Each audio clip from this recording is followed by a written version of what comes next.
Hello, and welcome back to the Maker Jane channel, where I share all things English paper piecing, from tips and tutorials to projects and more. So if you love EPP like I do, please consider subscribing. In this video, I've got an English paper piecing project for you, and it's going to be one that you can customize for your own needs. We're going to be making a chair pad, and I'm going to walk you through the steps on how to create the chair pad, but also how to customize it for your own chairs. In one of my past videos, I showed you how you can sew hexagons into rows and thereby create an entire piece of fabric that's made out of English paper pieced hexagons. In this video, I'm going to show you one way you can use your English paper pieced hexagon fabric in a project. So over the course of this past winter, when I would come into my sewing studio, I found that when I sat on my chair, I would get really cold very quickly. And it's because I have these wooden chairs that don't have any cushion or fabric or anything on them. It's just a basic, wooden chair. Perfect for a sewing studio, but a little bit cold in the winter. And no matter how high I had the heater set, it would never warm up these chairs. So I would always sit on the chair and my bum would get cold. So I decided I needed to make some sort of pad or cushion that I could put between me and the chair so that I wouldn't encounter that problem anymore and I could be comfortable when I would come into my sewing studio. I have two chairs. I use one at my vintage sewing machine out in the living room, and I have one here set up at my desk. So I wanted to cover both of those chairs, and both of them are identical. So all I needed to do was create a single pattern. So I'm going to walk you through how I made the chair pad step by step, and give you some pointers and some tips on how you can customize a chair pad if you happen to have chairs that need some sort of pad or fabric or cushion to make them more comfortable. So let's go ahead and get into it. The first thing that you'll need to do is create a pattern based on the shape of your chair. So here I took a piece of paper that had come in some packaging. You can use craft paper, or you could even use gift wrapping paper. And I'm fitting it to the seat of the chair just to get the general shape that I wanted to create with the chair pad. And I'm just using a Sharpie to trace that shape onto the paper.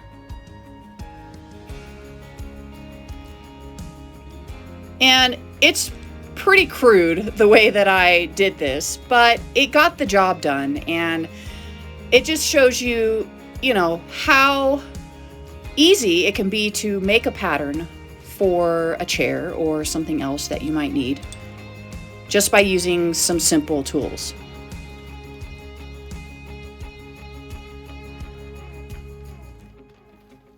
The tricky part with this, I found, was keeping the paper in the same spot as I traced around the seat. So I just kind of used my arms. You can see I've got my forearms there kind of holding the paper down to the seat. I'm using my left hand also to hold it in place as I work my way around the seat. And you want to make sure that your pattern doesn't move as you're tracing, because once your pattern moves, then whatever line you make after that isn't going to be accurate. So I was fiddling with this for a little bit. And if you want to use something like maybe a clamp, or you could even use some pattern weights, that would really help to just hold the paper in place so that when you do trace, it's not shifting as much as you see me having to deal with here. So the next step is to cut out the pattern. And I'm just following the black line on the side of the pattern that looked the most accurate to the chair shape.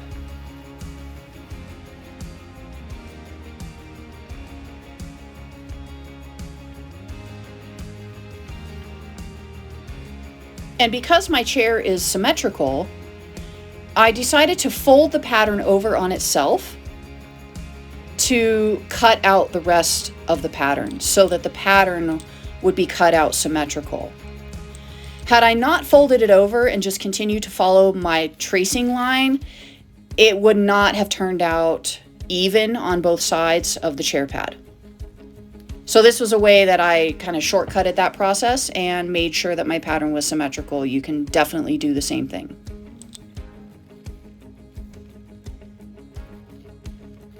Once you've got your pattern cut out, the next step is to double check it with your chair. So here I'm just placing it back on the chair. I've got the lines side of the pattern facing down so they're not distracting. And I'm just getting an idea of the basic shape of the pattern to make sure that it's accurate. If you need to make any adjustments to your pattern, go ahead and do that now. But this one looks pretty good, so I'm moving on to the next step. The next step is to measure the pattern. We want to find the widest point horizontally. My widest point is here at the lower corners, right before the curves begin.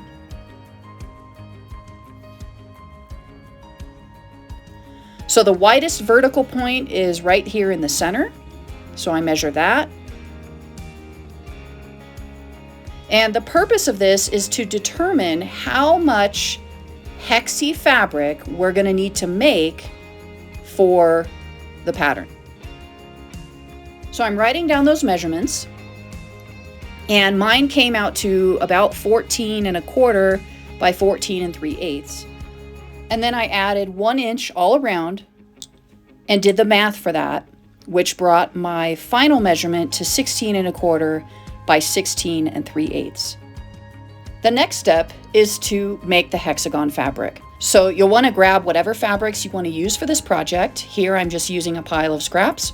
And you're going to want to create a piece of hexagon fabric in the final dimensions that you came up with for your chair. For this project, I used 1-inch hexagons, but you could use any size you want. Keeping in mind, the smaller the hexagon, the more you're going to need. For a single chair pad, I used 137 1-inch hexagons. Check out the link below in the description for free printable hexagons. And once I had all my hexagons basted, the next step was to arrange them into the design that I wanted the fabric to look like. Because I was going for a scrappy look, I wanted to make sure that I had balanced out all the different colors and tones of fabric so that it was a balanced look. My preferred method for making hexagon fabric is to do it by rows. And so here you can see me stacking my rows, and I labeled each row so that I could remember what order they go in, because I wanted to retain the order that I had arranged on the table. If you'd like a more detailed tutorial on how to do this, I'll put a link up above in the video so you can see a more detailed tutorial on how I sew hexagons into rows and thereby create the hexagon fabric. Once I had my rows stacked and organized, I put it into my little travel kit so that I could work on it anywhere. The first step in making the hexagon fabric is to join your hexagons together by row. Once you've done that, and you have several rows, then you go back and stitch your rows together along that zigzag seam, continuing to add 1 row at a time until you have a section of hexagon fabric that's large enough to fit your chair pad pattern with a little bit extra all the way around. Once you have your fabric stitched, the next step is to remove your papers. Because I use glue to baste, I have found that using a tool such as this makes it much easier to pull back the seams from the paper, because sometimes the glue can stick pretty strongly. And when I pull it with my fingers, it tends to fray that seam allowance. This particular tool came as part of a set that I found at the local craft store in the clay and pottery section. Once you have all the papers removed, the next step is to create your quilt sandwich. So first you want to lay down your backing fabric, then you would layer the batting on top of that, and finally your hexagon fabric. I was able to use a fat quarter for my backing, and then I pieced together my batting to be a little bit larger than that. This is a great project if you keep your batting scraps and you don't know what to do with those batting scraps. You can easily piece them together using a simple zigzag stitch on your sewing machine and just butting the seams up against one another and zigzagging them down. And it makes a great piece of batting for small projects like this. So here I'm just placing each layer, making sure that I'm leaving enough border around the outside so that when I go to quilt, I'm quilting all 3 layers together. And then I'm using some spray based. It's the 505 spray based that I found at the local craft store.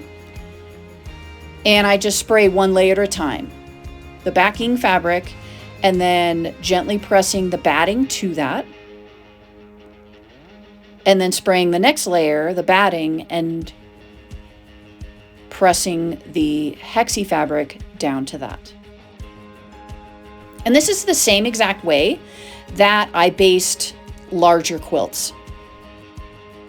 Keep in mind, your backing and your batting fabric size is going to be determined by the size of your hexi fabric. And the size of your hexi fabric is determined by the size of your pattern.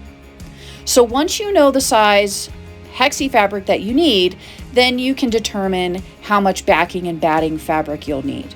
Making sure to leave a little bit extra around the edges for quilting.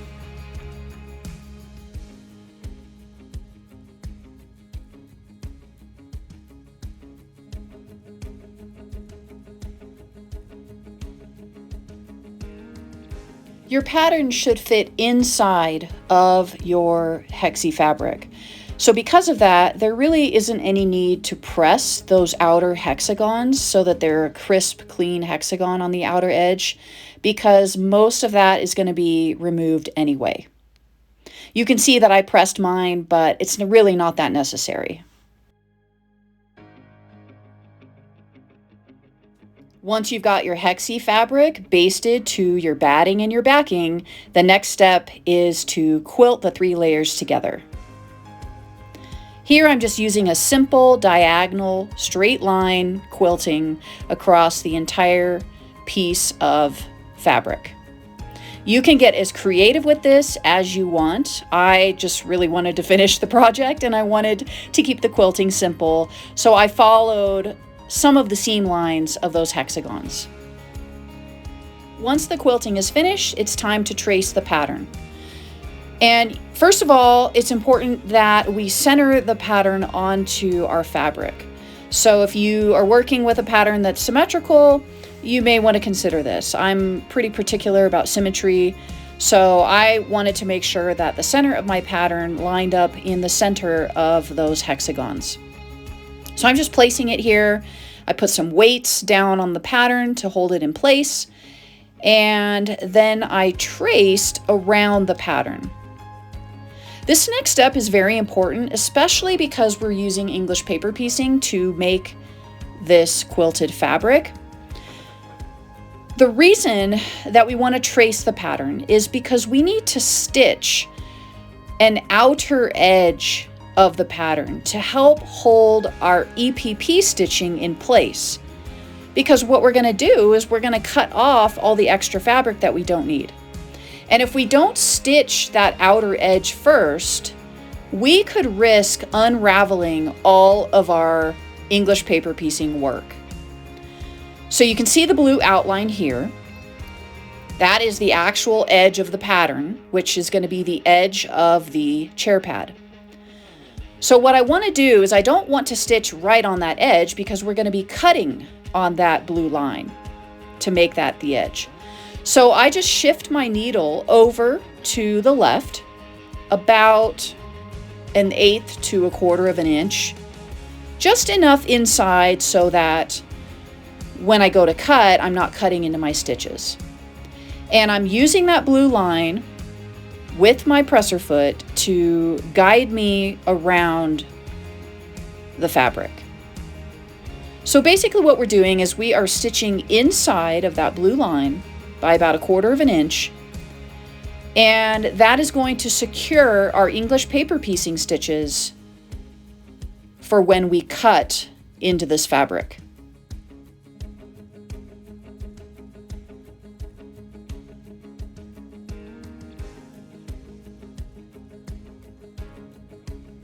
Next, I went ahead and started cutting on that blue line all the way around, outside of the stitching that I just did.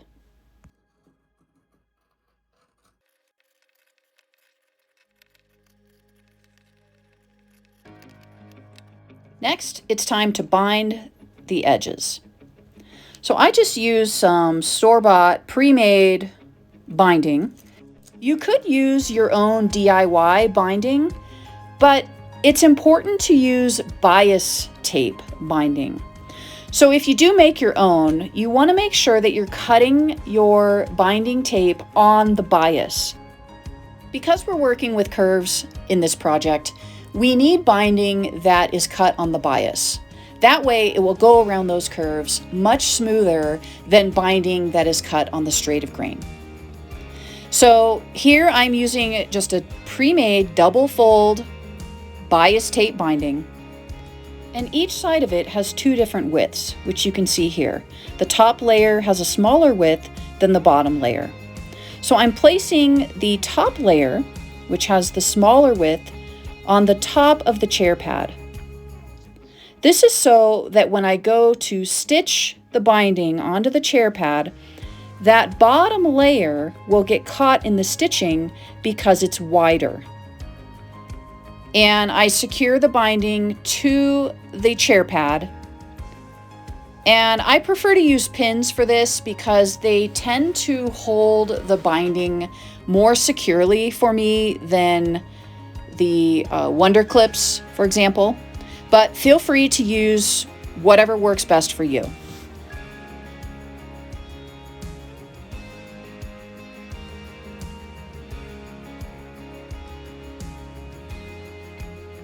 As I worked myself around the corners, I found that placing the pins perpendicular to the binding helped secure that curve in the binding.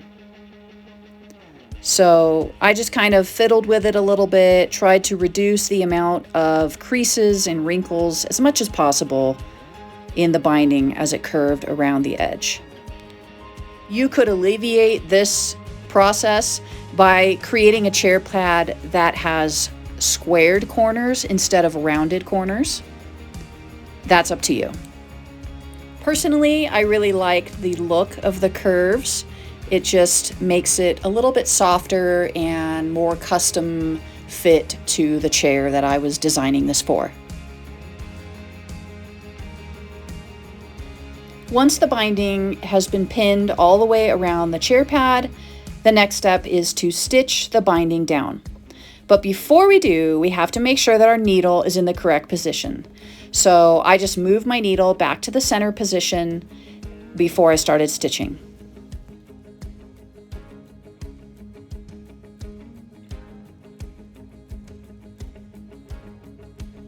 And I went ahead and started my stitching right where the binding overlaps with itself, just to secure that so that I don't have to worry about it later. I just get it over with and done at the very beginning. And once that's secured, then I just continue the stitching all the way around the chair pad.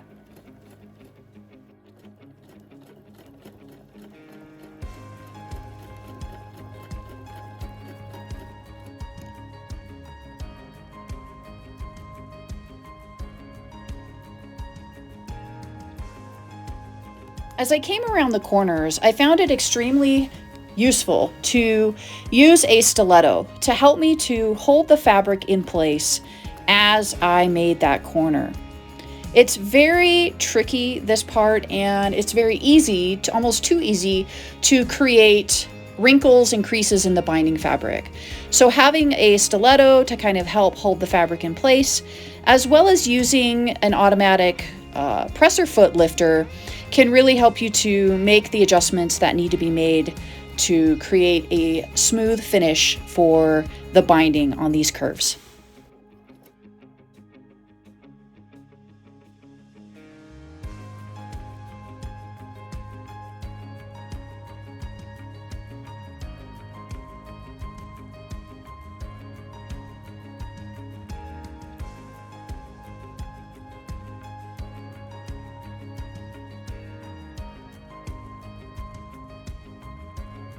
And here's what it looked like when the binding was finally attached to the chair pad. You can see how the thread caught the underside of the binding just perfectly. And there were a few little wrinkles, but because it's on the underside, it didn't bother me that much. So here I'm just checking to make sure that that underside of the binding did in fact get caught by the thread. And there was one spot right here that was really close. So I just checked it to make sure it was secure and it looked fine. So I didn't mess with it anymore. But if you find a spot that got missed by the thread, you could always go back and restitch it.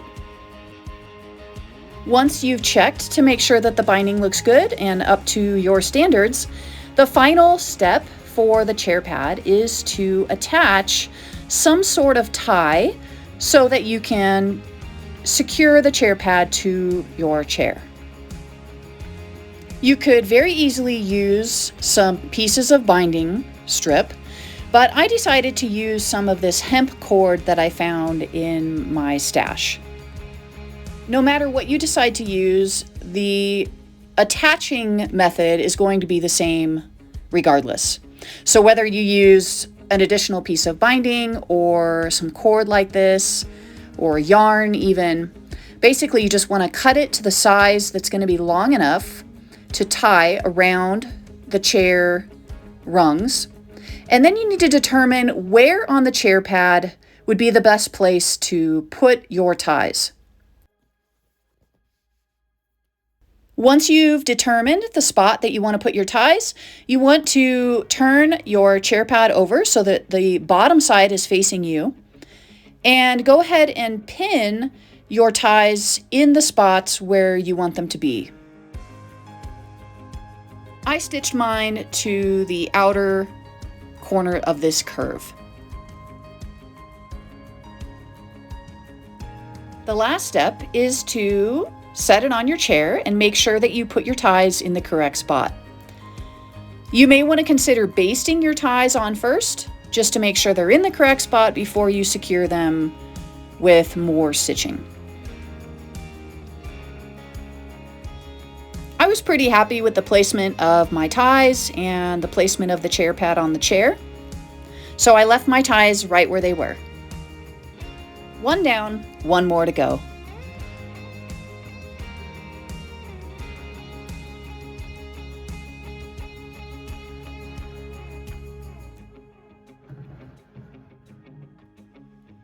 And there you have it, a completed, custom English paper pieced chair pad.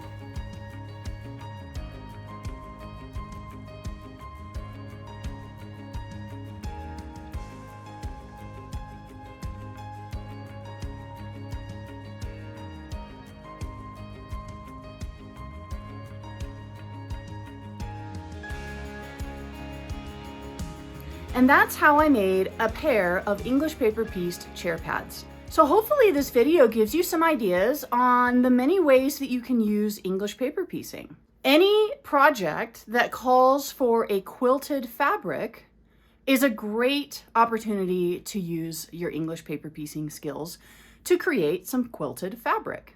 Now keep in mind, because English paper piecing is a longer time-consuming process than traditional machine piecing, you may want to consider projects that are on the smaller scale, something that you can get done within a few weeks of work. The larger the fabric that you create with English paper piecing, the longer it's going to take to create.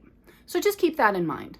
I hope you enjoyed this video and were inspired to try out your English paper piecing skills on projects that you wouldn't necessarily think to use English paper piecing for. The possibilities with EPP are endless. So keep your eyes open, keep your ears open for ideas and inspiration around your home or your sewing studio for projects that you can use some English paper piecing for. If you decide to make your own chair pads using English paper piecing from this video, I would love to see what you create. You can follow me on Instagram or Facebook and tag me at MakerJane. I hope you enjoyed this video. Thanks for watching, and until next time, keep on stitching.